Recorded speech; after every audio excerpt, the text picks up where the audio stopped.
તો અત્યારના હાલના મહત્વપૂર્ણ સમાચાર સામે આવી રહ્યા છે તેની પર નજર કરીએ। પોપ્યુલર બિલ્ડર રમણ પટેલને કોર્ટે દોષિત ઠેરવ્યા છે। પોપ્યુલર બિલ્ડર રમણ પટેલને કોર્ટે દોષિત ઠેરવ્યા। સાણંદ ચેખલા ગામની જમીનનો જે વિવાદ હતો અને તે જ સંદર્ભે કેસ ચાલી રહ્યો હતો ત્યારે રમણ પટેલ પર આઈપીસીની કલમ મુજબ આ સમગ્ર બાબતને લઈ અને ગુનો દાખલ કરવામાં આવ્યો હતો। ચેખલા ગામની જમીન બનાવટી દસ્તાવેજના આધારે પચાવી પાડવાનો આરોપ રમણ પટેલ પર હતો ત્યારે તેમને કોર્ટે દોષિત ઠેરવ્યા છે। 738 અને 743 સર્વે નંબરની જમીન તેઓએ પચાવી પાડી હતી ત્યારે આ સમગ્ર બાબતને લઈ અને તેમની પર કેસ દાખલ કરવામાં આવ્યો હતો ત્યારે રમણ પટેલને કોર્ટે દોષિત ઠેરવ્યા છે।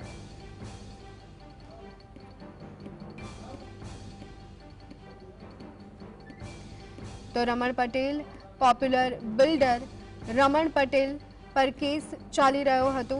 જમીન પચાવી પાડવા સંદર્ભે તેમની પર કેસ દાખલ કરવામાં આવ્યો હતો અને આજે કોર્ટે તેમને દોષિત જાહેર કર્યા છે અને કેસ રમણ પટેલ પર ત્યારે સાણંદ ખાતે આવેલી જમીન પચાવી પાડવા મુદ્દે તેમની પર કેસ દાખલ કરવામાં આવ્યો હતો અને તે જ મુદ્દે કોર્ટે તેમને દોષિત ઠેરવ્યા છે। તો આજ અંગે વધુ વિગત મેળવી લઈએ। સંવાદદાતા ધવલ અમારી સાથે જોડાઈ ગયા છે।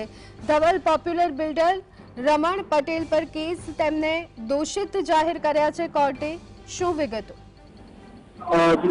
ઘણી વાત કરવામાં આવે તો સાણંદના ચેખલા ગામની જે જમીનનો વિવાદ હતો તેની અંદર પોપ્યુલર બિલ્ડર રમણ પટેલ છે તેને સાણંદ કોર્ટ દ્વારા દોષિત છે તે ઠેરવવામાં આવ્યા છે। ચેખલા ગામની સર્વે નંબર 738 અને 743 નો બનાવટી દસ્તાવેજના આધારે જે સમગ્ર જમીન છે તે પચાવી પાડવાનો કારસો છે તે રચવામાં આવ્યો હતો અને જે સાણંદ મામલતદાર છે તેના ખોટા બનાવટી હુકમો પણ બનાવવામાં આવ્યા છે। તેના જે બનાવટી હુકમોના આધારે જમીનના જે દસ્તાવેજ છે તે બનાવવામાં આવ્યા છે।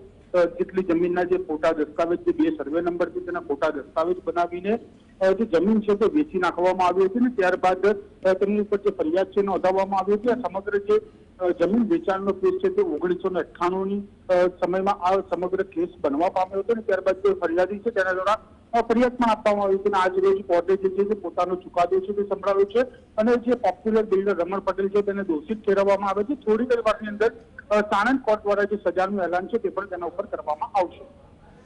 જી આભાર ધવલ, સમગ્ર માહિતી આપવા બદલ।